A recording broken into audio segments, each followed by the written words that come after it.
Hi, CJ Lauria. And if you've been following my blogs, you know that I use the expression bang for your buck.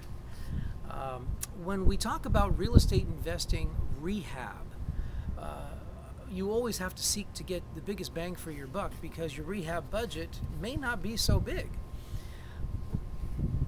Keep this line in mind. Paint is cheap.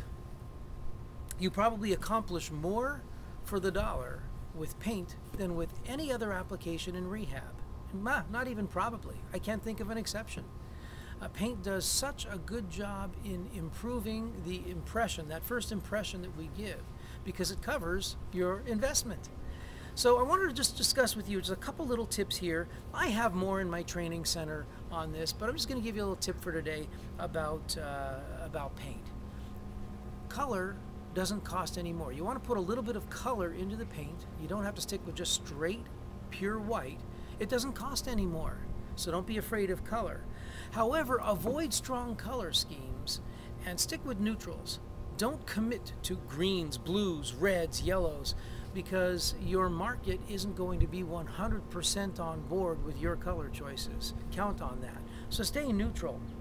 Try and keep your taste out of your color decisions.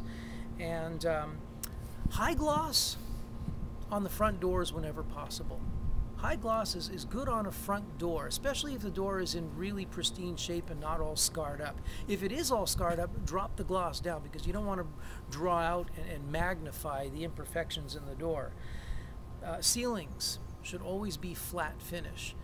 There is no perfect ceiling, and believe me, if you go with a sheen, you're going to magnify the imperfections in the ceiling, and in certain lighting and certain times of day, it may be unbearable for your home buyer.